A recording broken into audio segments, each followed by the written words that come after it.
Hello दोस्तों, राधे राधे। कैसे हैं आप लोग? मैं आशा करती हूँ आप लोग अच्छे ही होंगे। एक बार फिर से आप सभी का हमारे धनवृद्धि चैनल में हार्दिक स्वागत है। आज हम आप सभी के लिए एक बहुत ही प्रेरणादायक कहानी लेके आपके सामने हाजिर हुए हैं।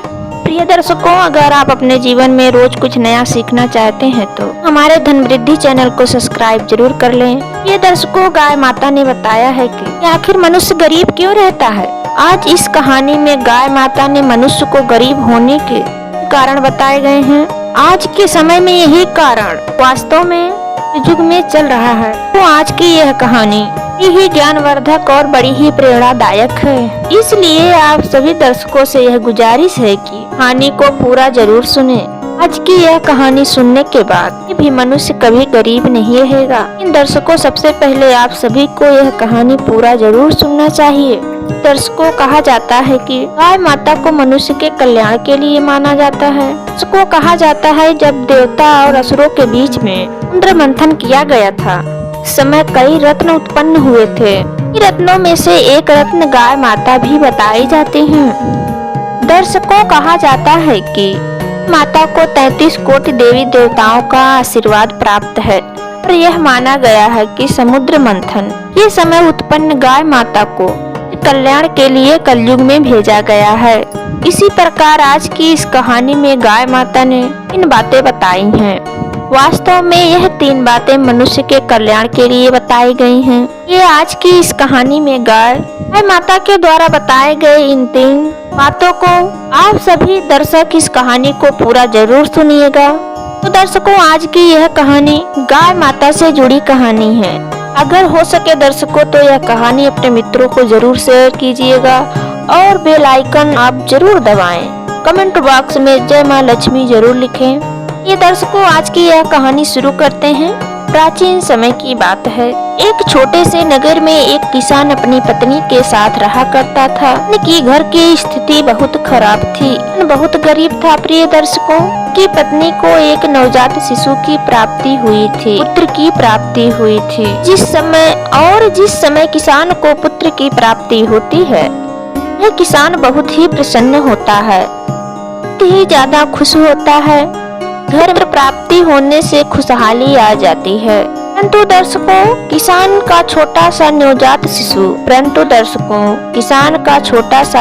शिशु धीरे बड़ा होता जाता है तो उसे दूध की अधिक आवश्यकता होती जाती है और किसान के घर में ऐसा कोई पशु नहीं था। इसकी वजह से वह किसान उस पशु का दूध निकालकर उस बेटे को पिला सके। तो प्रिय दर्शकों, उसके बाद में मैंने इस बात को लेकर बहुत ही चिंतित था। तो किसान का एक मित्र आकर उसे बताता है, हमारे गांव से कुछ ही दूर एक वन में एक ऋषि रहते हैं। उनके पास एक बहुत ही सुंदर गाय है।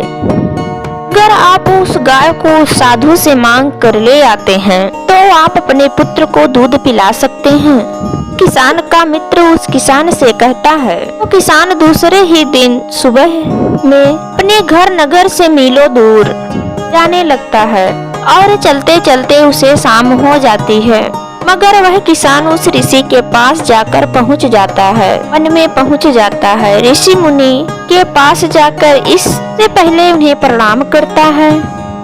प्रणाम करने के बाद किसान उस ऋषि से कहता है, ऋषि, मैं इस नगर में मीलों दूर से आया हूँ और मैं अपने पुत्र को दूध पिलाने के लिए गाय लेने आया हूँ, क्योंकि जो मेरा पुत्र है वह अभी बहुत छोटा है और उसे दूध की बहुत ही ज्यादा आवश्यकता है। इसलिए मैं आपके पास इस गाय को लेने आया हूँ कि आप मुझ पर कृपा करके इस गाय को मुझे दे दो। गाय को मैं अपने घर ले जाकर अपने पुत्र की भूख को शांत कर सकूं। प्रिय दर्शकों, उसके बाद वह किसान उस ऋषि से कहता है, हे ऋषि महाराज, जो भी चाहोगे, जितना भी चाहोगे, उतनी मुद्रा मैं आपको दे दूंगा। उस गाय को से धीरे धीरे गांव कम करने लगता है और गाय के पास तक जाना छोड़ देता है और ना ही गाय को सुबह सुबह रोटी खिलाता है, बल्कि स्वयं खाना खा लेता है, तो गाय को चारा तक नहीं खिलाता है। उसके बाद जब गाय माता को समय समय पर भोजन नहीं मिलता है, तब वह गाय माता बहुत ही ज्यादा कमजोर हो जाती हैं। फिर एक दिन वो किसान गाय माता के पास आता है और गाय माता को देखकर बहुत ही ज्यादा क्रोधित हो जाता है और गाय को अपने स्थान से छोड़कर जंगल की ओर ले जाने लगता है और उसी जंगल में ले जाकर छोड़ देता है। तो ये दर्शकों उसके बाद में दिन वह किसान उस गाय को जंगल में छोड़कर आ जाता है। फिर जैसे ही घर आता है उस किसान का जो पुत्र था से ही आकर देखता है किसान का वही पुत्र बीमार हो जाता है। से ही किसान का पुत्र बीमार होता है। तो उस समय किसान के पास बहुत सारा धन होता है। उस समय किसान अपने पुत्र को एक अच्छे वैद्य के पास लेकर जाता है। वैद्य के पास ले जाकर इसे कहता है, वैद्य महाराज, पुत्र का स्वास्थ्य बहुत ही खराब हो चुका है। आप चाहे जितना भी धन ले लो, लेकिन मेरे पुत्र को कुछ भी नहीं होना चाहिए। उसको जो किसान का उसकी हालत बहुत ही ज्यादा खराब हो जाती है और वैद्य उस किसान से कहता है सा और धन बहुत ज्यादा चाहिए। तब दर्शकों किसान का जो सारा धन था, जितना भी उसके पास था, सारा धन उसके पुत्र के इलाज में लग जाता है। के बाद भी उसके पुत्र के स्वास्थ्य में कोई भी सुधार नहीं आता है। अंत में वह और धन के बारे में बोलता है। वह किसान अपने द्वारा बनाए गए उस घर को भी बेच देता है और अपने पुत्र के इलाज में लगा देता है। दर्शकों उसके बाद वह किसान इससे बर्बाद हो जाता है, एकदम से कंगाल हो जाता है। फिर उसका पुत्र ठीक हो जाता है। वह किसान अपने पुत्र को लेकर घर अपनी नगर की ओर आता है। अब उसके पास कोई घर नहीं होता है, ना ही धन होता है। तो किसान पूरी तरह से कंगाल हो चुका होता है। ये किसान अपने पुत्र को अपनी पुरानी झोपड़ी में लेकर चला आता है। वहां पर जाकर रोने लगता है, बहुत ही ज्यादा उदास होता है। दर्शकों उसके बाद में वह किसान आता है, ऐसा तो मेरे कर्मों की वजह से ही हो रहा है। वह किसान उस गाय माता को ढूंढने के लिए जंगल की ओर जाता है। जंगल की ओर जाकर देखता है, उसे वह गाय माता मिल जाती हैं। वह किसान जाकर उस गाय माता से क्षमा मांगने लगता है। गाय माता के पैरों में गिर जाता है। के बाद वह गाय माता उस किसान से कहती हैं कि हे बालक, जैसा करोगे वैसा ही पाओगे। ये दर्शकों उसके बाद वह किसान गाय माता उस किसान से कहती हैं कि हे दुष्ट, आज मैं तुम्हें यह 3 बातें बता रही हूँ। इन 3 बातों पर तुम्हें हमेशा अमल करना होगा।